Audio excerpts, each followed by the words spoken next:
Hola!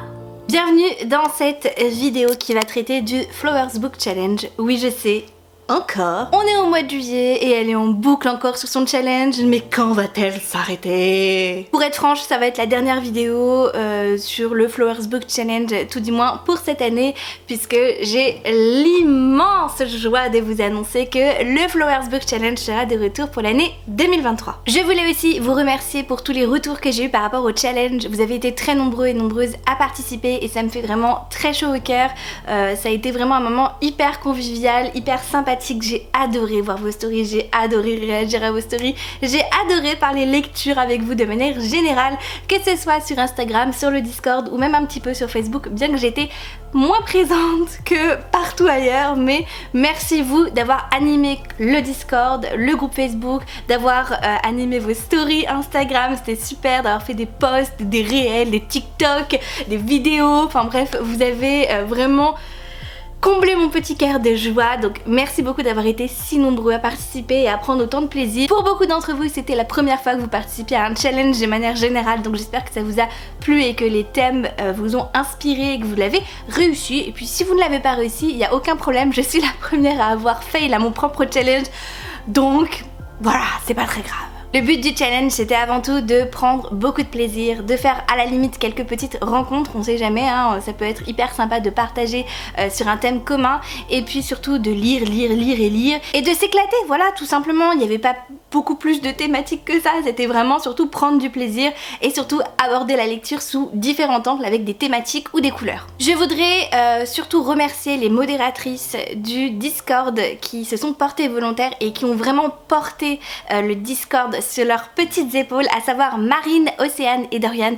Merci beaucoup, je vous fais des gros bisous si vous passez par là. C'est grâce à elles que le Discord a été aussi animé. Elles ont eu énormément d'idées, elles ont vraiment animé les conversations et je vous mets leurs réseaux sociaux dans ma barre d'infos. N'hésitez pas à aller les follow, c'est des filles vraiment très gentilles et elles ont été passionnées par ce challenge et grâce à elles vraiment le Discord a eu une dynamique tellement différente, parce que moi c'est vrai que j'avais vraiment beaucoup de mal à aller sur Discord, j'en ai toujours d'ailleurs, j'arrive vraiment pas avec cette plateforme là, et elles ont tellement été gentilles et bienveillantes, donc n'hésitez pas à aller leur donner beaucoup d'amour. D'ailleurs en parlant de Discord, il est toujours actif, je reçois des notifications tous les jours il y a des petits messages de bonjour, comment allez-vous, qu'est-ce que vous lisez en ce moment, et c'est tellement génial, je trouve ça super. Donc le Discord va rester actif, donc si vous voulez rejoindre la conversation, n'hésitez pas, parce que même si le challenge est terminé, il y a toujours des personnes qui papotent, qui partagent la lecture, qui organisent des lectures communes, et je trouve ça fou en fait, enfin c'est génial. Comme d'habitude, si vous aimez ce genre de vidéos, n'hésitez pas à me faire un petit like, ça fait plaisir, et puis en commentaire des fleurs et des fleurs, comme d'habitude avec le Flower Book Challenge. Mettez-moi des fleurs, vos plus belles fleurs partout, une dernière fois pour rendre hommage à notre cher Flowers Book Challenge. On va faire du coup le point sur le Flowers Book Challenge par rapport à ma pile à lire, par rapport à mes lectures. Qu'en est-il? Je vous ai dit en début de vidéo que je l'avais fail, mais à quel point je l'ai fail, c'est ce qu'on va voir ensemble. Comme j'avais fait dans ma vidéo de pile à lire du Flowers Book Challenge que je vous remets ici, et bien on va faire ça par catégorie, donc toutes les fleurs et puis ensuite les sous-catégories. Juste à titre informatif, si vous n'avez pas vu ma pile à lire, sachez que je devais lire 2 livres pour chaque fleur, un pour la couleur et un pour la thématique. On commence du coup avec le tournesol, où il fallait lire un livre jaune et ou sur la loyauté. En livre jaune, moi j'avais pris Nos identités, qui était un livre collectif en fait écrit par plusieurs auteurs. Je l'ai lu, ce livre là, je l'ai lu au mois de juin, j'ai beaucoup aimé, c'est 6 nouvelles en fait sur la représentation, sur la diversité. J'ai passé un bon moment de lecture, franchement c'était hyper sympa. Après c'est des nouvelles, donc du coup voilà, c'est des petites histoires qui sont pour la plupart assez sympathiques. Je les ai trouvées intéressantes, surtout en termes de construction. C'était hyper intéressant en fait de voir les questions que se posaient les personnages, de voir un petit peu cette représentation. Mais après ça n'a pas été un coup de cœur et je me suis pas forcément identifiée non plus, mais l'important c'était surtout de se mettre en fait à la place des personnages principaux, et ça j'ai vraiment aimé. Les plumes étaient très jolies aussi, toutes différentes, et ça apportait vraiment un plus au roman. Pour le livre sur la loyauté, je devais lire Ce qu'il nous faut retrouver de Joanne E, et malheureusement j'ai alors je l'ai plus ou moins, on va dire qu'il est validé, parce qu'en fait je l'ai lu jusqu'à 200 pages et après je l'ai abandonné parce que malheureusement je n'y arrivais pas en fait, tout simplement. J'ai passé énormément de temps sur ce livre, j'ai dû passer au moins 3 semaines, voire 3 semaines et demie je pense, et j'y avançais pas, je faisais un chapitre, puis un chapitre, et en fait j'arrivais pas à me remettre dedans, j'avais pas envie de me remettre dedans, donc du coup bah je le laissais vraiment de côté, et quand je me remettais dedans, j'étais pas vraiment emballée. Je trouve que le livre a des idées intéressantes, mais il est très lent, vraiment très lent. Pourtant ça me dérange pas, il y a vraiment des livres qui sont lents mais où l'univers à côté est assez riche pour me captiver, mais là c'était vraiment pas le cas. J'ai vraiment regretté de ne pas apprécier autant ce livre parce que il est plutôt poétique dans son ensemble, et je pense qu'il y a vraiment en fait un message écologique derrière le livre qui aurait été intéressant que je vois sur la fin en fait, parce qu'il y a je pense plus de révélations sur la fin, mais pour le coup j'ai pas été jusqu'au bout, j'ai lu 200 pages, ça a été quasiment la moitié et ça m'a suffi. Les chapitres s'alternent entre les deux sœurs en fait. On a une sœur qui est échouée sur une île déserte et qui a perdu la mémoire et qui fait tout pour partir de cette île déserte pour retrouver sa sœur, et elle est toute seule en fait avec un robot, et ça c'est des chapitres que j'ai vraiment aimé, j'ai beaucoup apprécié lire les chapitres sur ce point de vue là. Et de l'autre côté on a l'autre sœur qui est la cadette, qui est elle par contre sur des plateformes en fait c'est comme des villes en hauteur, il y a cette technologie derrière. En fait, on passait d'une fille qui avait un robot par compagnie et c'est tout, à une fille qui était vraiment dans la science-fiction pure et dure, avec beaucoup de vocabulaire, du codage, etc. Et ça m'a pas du tout captivée. Et j'ai même trouvé que les chapitres sur ce point de vue-là étaient beaucoup trop compliqués en fait. Il y a très peu de descriptions et il y a beaucoup plus de passages sur le côté technique science-fiction, et j'ai moins aimé, j'accrochais pas, et j'ai pas forcément apprécié le caractère aussi de la petite sœur. Donc ouais, un véritable flop. Je le compte comme validé parce que bah c'est pas une question de je ne l'ai pas lu ou je n'ai pas eu le temps, c'est juste que je ne l'ai pas fini et je ne le terminerai pas, donc il est quand même validé. Donc pour conclure, le tournesol est quand même un succès, à demi-teinte je vous l'accorde, mais un succès quand même. On passe maintenant à l'anémone. Il fallait lire soit un livre bleu, soit un livre sur la magie, et ou sur la magie en fait, ça dépendait de ce que vous vouliez. Sur le livre bleu, j'ai lu Sois beau et tais-toi de Syed M. Massoud, et ça a été une pépite d'ailleurs. Alors je vous tourne cette vidéo très en avance puisque je fais tout un razzia de vidéos. Actuellement il y a un concours pour le gagner, mais je pense que ça sera plus d'actualité quand vous regarderez cette vidéo. J'adore ce livre, vraiment ça a été une incroyable découverte. Je ne pensais pas l'apprécier autant, je pensais que c'était une petite romance un petit peu mignonne avec un petit peu de représentation, et c'est tellement plus que ça. Vraiment je ne comprends pas pourquoi personne n'en parle et pourquoi personne ne le lit ou n'a envie de le lire, parce qu'il est vraiment génial en fait, et il y a des messages dedans de bienveillance qui sont absolument incroyables. C'est un livre où on va suivre un garçon qui est pas forcément considéré comme intelligent par ses proches. Il vient en fait d'une famille pakistanaise de confession musulmane, il vit aux États-Unis, et en fait dans ces familles-là, dans ces cercles-là de familles-là, en fait il faut absolument viser voilà, la grandeur. Donc les enfants doivent être soit avocats, soit médecins, ou ingénieurs, ou vraiment des métiers où il y a beaucoup d'études et qui rapportent beaucoup d'argent. Mais notre personnage principal, lui, il veut pas faire ça, il veut être chef cuisinier parce qu'il adore la cuisine, il est passionné par la cuisine, et ses parents du coup, surtout son père, le rabaisse par rapport à ça en disant que de toute manière il a raté sa vie, bla bla bla, il est pas fait pour les études, bla bla bla, et ils en font tout un foin, alors que bah c'est pas grave en fait, chacun fait ce qu'il veut, chacun a ses propres rêves, chacun a ses propres ambitions. Donc il y a déjà un premier message par rapport à ça, en disant et en dénonçant le fait que faut pas faire votre vie en fonction de vos parents, faut le faire en fonction de vos envies et de vos rêves, et j'ai trouvé que c'était hyper bien mené, très joliment dit, et vraiment l'auteur a vraiment une plume hyper riche je trouve, c'était hyper agréable. Ça c'était le premier message. Le deuxième message, c'est qu'on a aussi une romance dans ce livre-là, puisque dans ces cercles familiaux un petit peu pakistanais, indien, voilà, à confession musulmane, il est quand même traditionnel de faire rencontrer deux adolescents, de les fiancer et de les marier si jamais ça se passe bien entre eux.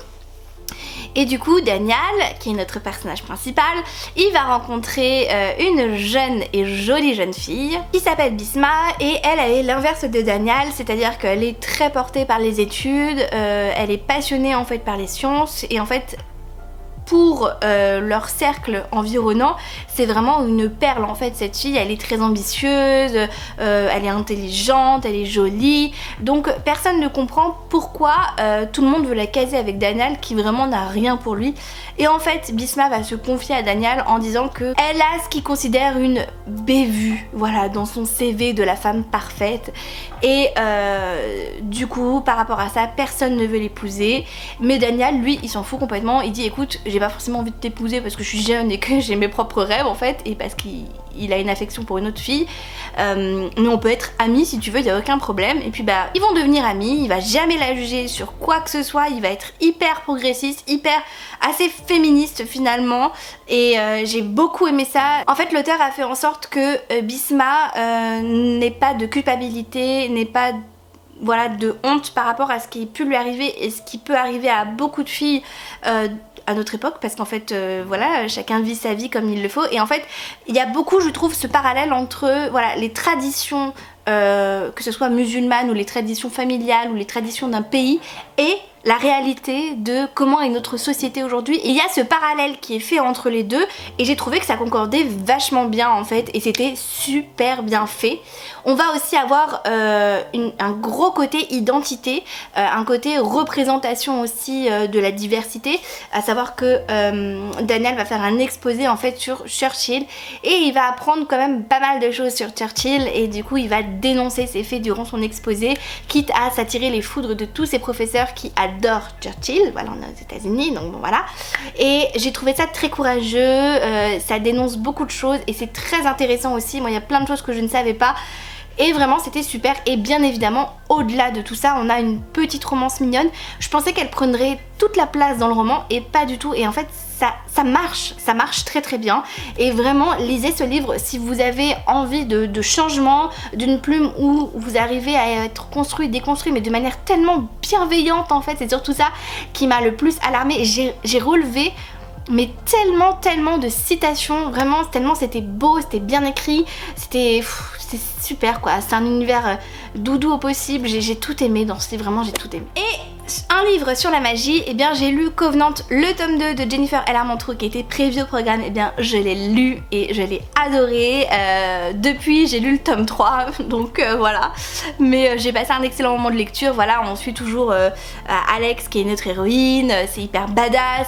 On va parler de magie parce qu'on est dans un univers très mythologique finalement, bien que ça se passe dans notre société, mais on a toute cette mythologie grecque avec de la magie, il y a les démons, enfin franchement c'est super, cette saga est vraiment géniale, mais je vais pas trop m'attarder dessus parce que j'en parle tout le temps. On remarquera du coup qu'encore une fois pour l'anémone, c'est un carton vert. Pour la troisième fleur du coup c'est la rose, et il fallait lire soit un livre rouge soit un livre sur la beauté ou la féminité.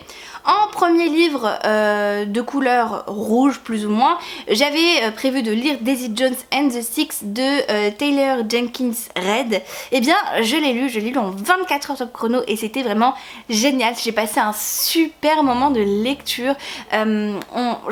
Très honnêtement je savais pas si j'allais vraiment apprécier ce livre ou pas, parce que c'est vrai que je suis pas forcément axée très musique, surtout rock'n'roll, et là ça se passe dans les années 70 et on va vraiment suivre la construction d'un groupe dans ces années 70 jusqu'à sa dissolution.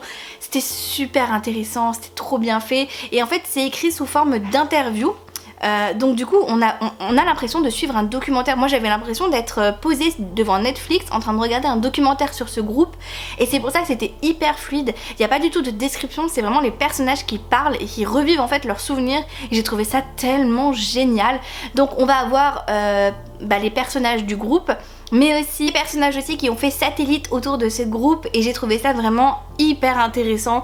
C'était génial, je vous le recommande ce livre. C'était pas un coup de cœur, mais j'ai passé un tellement bon moment de lecture, vraiment je vous assure, c'était hyper intéressant, vraiment hyper intéressant et tellement fluide. Je n'en reviens pas de l'avoir lu en 24 heures. En fait, dès que je refermais le livre, j'avais envie de me replonger dedans, et j'ai été hyper étonnée, et j'aimerais tellement que les chansons existent en fait, que je puisse les écouter parce que il parle en fait de beaucoup de chansons avec toutes les thématiques et tout ce qu'il y a eu derrière quand il construisait les chansons, quand il les écrivait, et du coup je sais ce qu'il y a comme sens caché derrière et j'ai tellement envie de les écouter. Je sais qu'il y a une série qui va sortir sur Amazon Prime normalement cette année et j'ai trop hâte de la regarder, j'ai trop hâte d'écouter les chansons, vraiment trop hâte. Je sais que Sam Claflin joue dedans en plus, donc comment vous dire quoi. Le livre sur la beauté et ou la féminité, j'avais mis dans ma pile à lire Fashion Victim de Juno Dawson, et bien je ne l'ai pas lu, donc premier fail. Voilà, j'ai pas eu le temps de le lire, je l'ai remis dans ma pile à lire, parce qu'après j'ai fait un petit tri et lui je l'ai remis dans ma pile à lire et j'aimerais beaucoup le lire, je ne sais pas quand. On verra quand l'occasion se présente ou quand je serai inspirée, mais le thème m'inspire toujours puisque c'est considéré comme un MeToo dans le milieu de la mode, donc voilà. On passe à la quatrième fleur qui est le chrysanthème, donc c'était soit lire un livre vert et ou sur la mort. Donc le premier livre vert que j'ai lu c'est Un sort si noir et éternel, le tome 2 de Brigitte Kémérer. Ça a été d'ailleurs je crois le premier livre que j'ai lu dans le challenge et j'ai trop aimé. Je vous remets mon petit vlog juste ici où j'en parle beaucoup plus longuement. Ça a été le premier vlog en fait sur le Flowers Book Challenge et vraiment j'ai trop aimé. Enfin c'était un tome 2. Alors au début c'est ce que je vous expliquais, j'étais un petit peu chafouin parce qu'en fait je pensais pas qu'on allait changer les points de vue, qu'on allait suivre d'autres personnages. Mais en fait si, et au début ça m'a un peu perdue et puis finalement j'ai fini par accrocher au bout d'une centaine de pages et c'est tellement fluide. C'est des pavés quand même qui font je crois à peu près 600 pages mais c'est tellement fluide, ça se lit tellement facilement, je l'ai lu pareil à une vitesse phénoménale. J'ai trop hâte d'avoir la suite. Le tome 3 d'ailleurs sort, il sort l'année prochaine, au printemps 2023 apparemment, donc ça va être long, ça va être très long. Le deuxième livre de la catégorie chrysanthème, c'était un livre sur la mort et du coup j'avais mis Vespertine de Margaret Rogerson que j'ai lu aussi et j'ai aussi adoré. J'ai passé un excellent moment de lecture. Ce livre là, vraiment pour le coup, niveau mort, enfin sur le thème de la mort, on est vraiment dedans. C'est un livre hyper intéressant, hyper bien construit que j'ai préféré d'ailleurs à Sorcery of Thorn. Je pense que je suis d'ailleurs une des seules à avoir préféré Vespertine à Sorcery of Thorn. Mais je l'ai beaucoup plus aimé, je l'ai trouvé beaucoup plus sombre, beaucoup plus mature et l'univers était hyper intéressant et cette relation qu'il y a entre Artemisia et le Revenant, vraiment je l'ai adoré et ça a été une de mes meilleures lectures pour le moment de cette année. Encore une fois, carton plein pour le chrysanthème. Donc je sais que j'ai dit que j'avais fail le challenge, mais vous allez voir que j'ai plus fail que ça après. Pour la cinquième fleur, c'était la lavande et il fallait lire soit un livre violet, soit sur le calme ou la sérénité. Donc le premier livre que j'avais choisi dans le livre violet, c'était Kéléana le tome 2.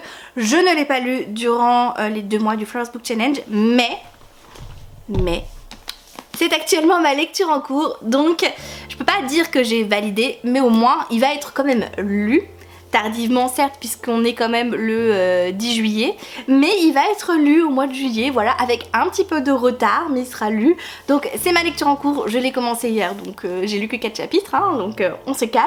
Mais je suis très contente de retrouver les personnages, l'univers, et j'ai hâte d'en savoir un petit peu plus. Le livre sur le calme et la sérénité, j'avais choisi Fangirl de Rainbow Rowell parce que je m'étais dit que c'était un livre assez doudou pour beaucoup de personnes et j'avais vraiment envie que ça soit un livre doudou aussi pour moi.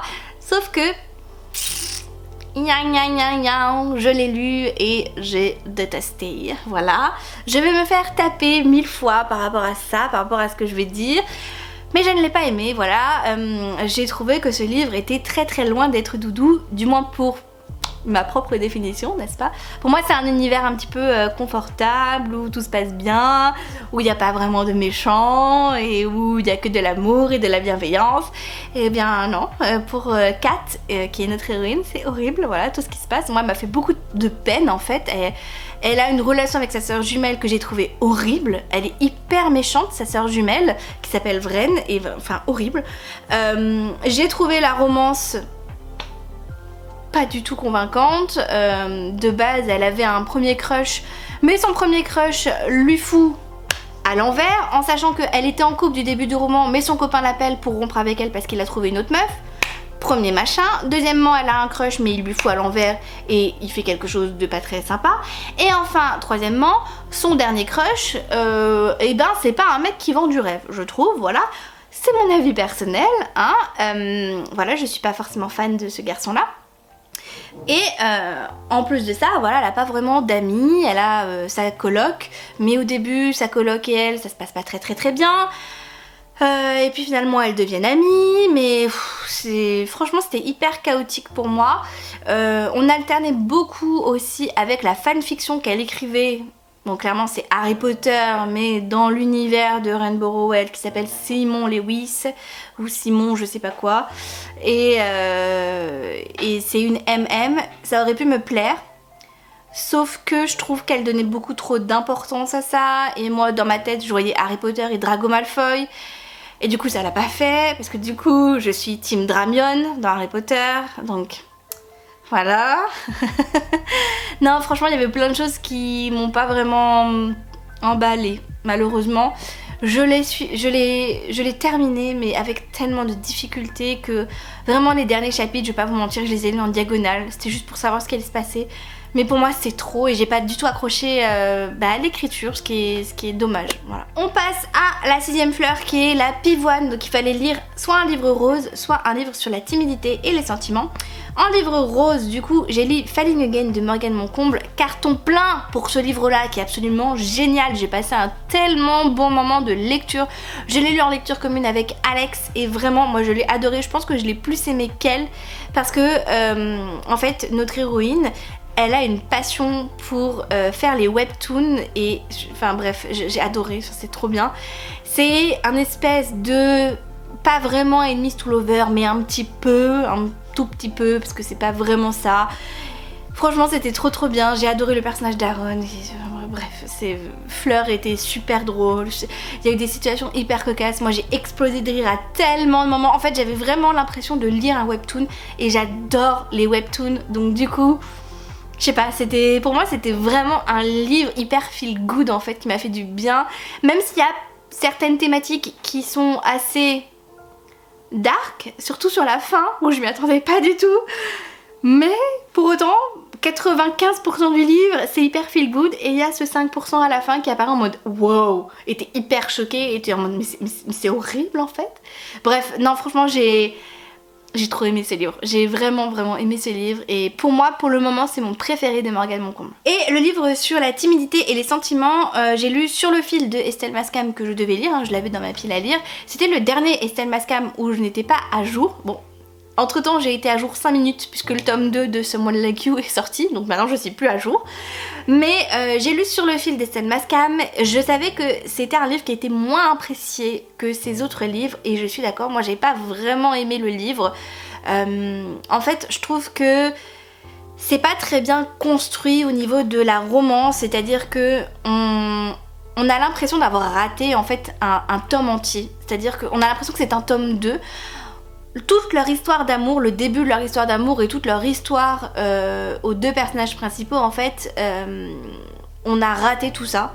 Nous on prend le bus un an plus tard quand ils se retrouvent, voilà, pour une raison particulière ils vont se retrouver et nous on va reprendre à partir de là et en fait j'ai pas du tout été dedans justement parce que j'ai eu l'impression d'avoir raté tout le début de leur romance qui aurait été pour moi le plus intéressant à suivre. Du coup j'étais pas du tout attachée au personnage, pas du tout, et en plus elle lui a fait un tel sale coup, l'héroïne, avant le début du roman, qu'on apprend par la suite, que pour moi le mec, je l'ai dit dans mon vlog, pour moi le mec en fait il voulait juste se venger d'elle et pour moi c'était pas vraiment une romance et donc du coup tout le long du roman je m'attendais à un coup foireux du mec en mode bah tiens hein, prends-toi ça avec le coup que tu m'as fait nanana, et en fait non pas du tout, non c'est vraiment une romance. J'ai trouvé ça chelou. Voilà, moi j'aurais pas été aussi sympathique que ce garçon là, mais voilà. Bref, tout ça pour dire que j'ai pas vraiment apprécié, c'est le Estelle Mascam que j'aime vraiment le moins. Ce qui sauve un peu le truc c'est la couverture qui est très jolie, c'est d'ailleurs pour ça que je l'ai gardée, mais sinon non, j'ai pas vraiment aimé. La 7ème fleur maintenant c'était l'hibiscus. Il fallait lire soit un livre orange et ou sur une romance plus. Alors beaucoup d'entre vous ont compris une romance spicy, mais pas du tout, ça pouvait être une romance avec beaucoup d'amour, une romance passionnée, une romance fusionnelle, une romance entre deux âmes sœurs. Moi ça m'allait très bien. Le premier livre que je devais lire c'était un livre orange, c'était Un si joli désastre de Sophie Gonzalez que je n'ai pas lu parce que j'ai pas eu le temps en fait, mais je l'ai rajouté dans ma pile à lire de l'été du coup. Voilà, j'ai rien d'autre à dire parce que je l'ai pas lu, donc petit fail. Et le deuxième livre que je devais lire, c'était donc le livre sur la romance plus. Moi j'ai mis le tome 1 de The Mortal Instrument, La malédiction des anciens de Cassandra Clare et Wesley Shaw, que j'ai lu et que j'ai beaucoup aimé parce que voilà, Alec et Magnus. Ça m'a fait un peu bizarre, je crois que je vous en parlais dans, je sais plus si c'est un update lecture ou un vlog, je sais plus. Mais je vous disais que je trouvais ça un peu bizarre finalement que... on revienne en arrière en fait, parce que le tome sur Alec et Magnus, le tome 1 notamment, se passe après le tome 3 de la saga The Mortal Instrument. Donc oui, je sais, c'est hyper compliqué, c'est une chronologie mais comme on en a jamais vu, mais bon, quand vous êtes dedans franchement c'est hyper simple, mais d'un point de vue extérieur je comprends que la saga vous rebute parce qu'il y a beaucoup de livres et il y a des chronologies à suivre, mais une fois qu'on est dedans franchement c'est assez clair. Et ce tome 3 en fait on retourne en arrière au début de leur relation officielle plus ou moins, et pour moi ça a été un vrai choc parce que je sais où ils en sont maintenant dans leur relation, je sais ce qui se passe dans leur vie, et de revenir en arrière c'était un peu bizarre. J'avais l'impression du coup de revivre des moments que j'avais déjà vécu dans la saga de base et j'étais moins fan. Actuellement en plus de Keleana d'ailleurs je lis le tome 2 de The Mortal Instrument, La malédiction des anciens, et là par contre ça se passe bien après. Donc du coup là on est un petit peu plus à jour de leur histoire d'amour, je dis bien un petit peu plus. Et pour le moment je passe un très bon moment de lecture, je pense que j'ai préféré le tome 2 au tome 1. Voilà. Et enfin la catégorie bonus Marguerite, du coup la fleur c'était soit lire un livre blanc et ou sur la jeunesse. Alors il faut savoir que quand le challenge s'est terminé, je n'avais pas lu de livre Marguerite, je venais d'en commencer un, mais je n'avais pas lu, donc officiellement c'est un fail, officiellement je n'ai pas lu de livre sur la Marguerite, mais comme je vous le disais, j'en ai fini un en fait début juillet, donc je le mets quand même, comme ça je vous en parle un petit peu. Donc le livre blanc que j'ai lu c'est Another Story of Bad Boy, le tome 1 de Mathilde Alloa. Je l'ai lu et je n'ai absolument pas aimé. Vous constatez d'ailleurs que j'ai beaucoup de lectures que je n'ai pas vraiment aimé dans le challenge, ça a été un peu compliqué. J'ai pas eu que des très bonnes lectures. En fait, ça a été soit j'adore, soit j'aime pas. Donc, il n'y a pas de milieu avec moi. Donc, Another Story of Bad Boy, c'est pas une histoire que j'ai vraiment appréciée. J'aurais pu aimer cette histoire si je l'avais lue peut-être il y a 5 ans, je pense. Mais aujourd'hui c'est plus vraiment ce que je recherche. Je lui ai donné une chance quand même parce que je sais que les avis sont très positifs sur cette trilogie là, et moi j'avais toute la trilogie de base parce que je suis le genre de gogol qui achète les trilogies en entier, bref. Je m'étais dit que j'allais adorer et que j'allais vouloir enchaîner, pas du tout. Donc gros fail par rapport à ça, et en fait j'ai été un peu mal à l'aise finalement par rapport au personnage de Cameron, qui est le personnage principal. Voilà, c'est avec lui que va se faire la romance. Il souffle le chaud et le froid au début du roman, il est hyper colérique, il se bagarre, il semble vraiment avoir des problèmes, je sais pas, de confiance en lui ou... je sais pas, mais en tout cas il a des gros soucis parce qu'il a quand même traité Lily, qui est notre héroïne, de pute dès le début du roman parce qu'elle a parlé à un de ses copains. Voilà, en sachant que au début du roman, il n'y avait pas de love interest entre les deux parce que lui est en couple et elle, du coup, vu qu'il est méchant avec elle, ils se parlent pas, ils sont colocataires mais ils se parlent pas du tout en fait. Et le peu de fois où il lui parle au début du roman, c'est pour la traiter de pute parce que du coup, elle se lie d'amitié avec un ami à lui En sachant que l'ami à lui, bon bah voilà, lui il est trop en mode waouh Lily je t'aime, voilà. Et il la traite de pute en disant ouais t'as couché avec lui de toute manière machin nanana. Alors qu'elle a pas de compte à lui rendre en fait. Si elle veut coucher avec lui, elle couche avec lui et lui il est personne pour elle en fait.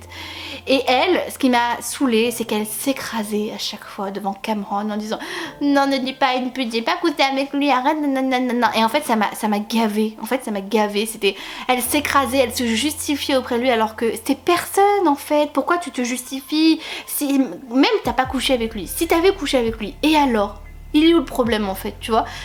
Donc c'est que des trucs comme ça.